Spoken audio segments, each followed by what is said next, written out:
we've got some fantastic news for leaseholders. 7th of January, the UK government announced it will give leaseholders the right to extend their leases by a maximum of 990 years at zero ground rent, which is absolutely fantastic.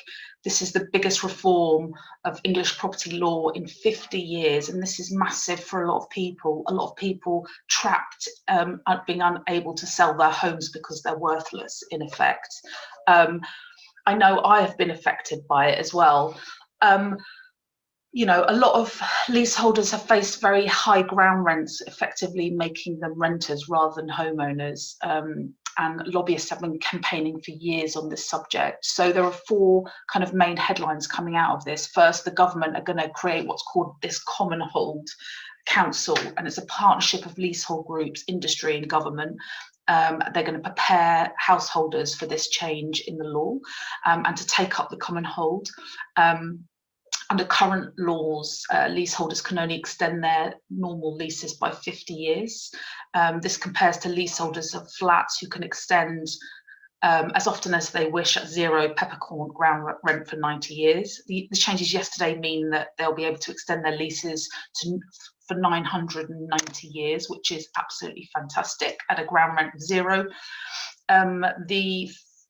Next thing is that a cap will also be introduced on the amount payable when a leaseholder chooses to extend their lease or becomes the freeholder, which is fantastic. They're going to give an online calculator so you can easily work it out. It's been a nightmare in the past. So that's fantastic.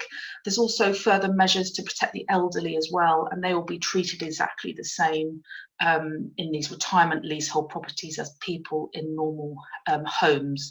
The legislation will be brought forward in the upcoming session of Parliament to set future ground rents to zero. This is, this is a fantastic bit of legislation. This is the first part of a seminal 2-part reforming legislation in Parliament.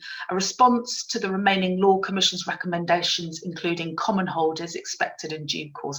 I'm going to pop down a link to the URL for the government press release, and you can have a look at more information there. I hope this is good news. It's certainly good news for me. So yeah, I hope that was interesting. See you later, guys.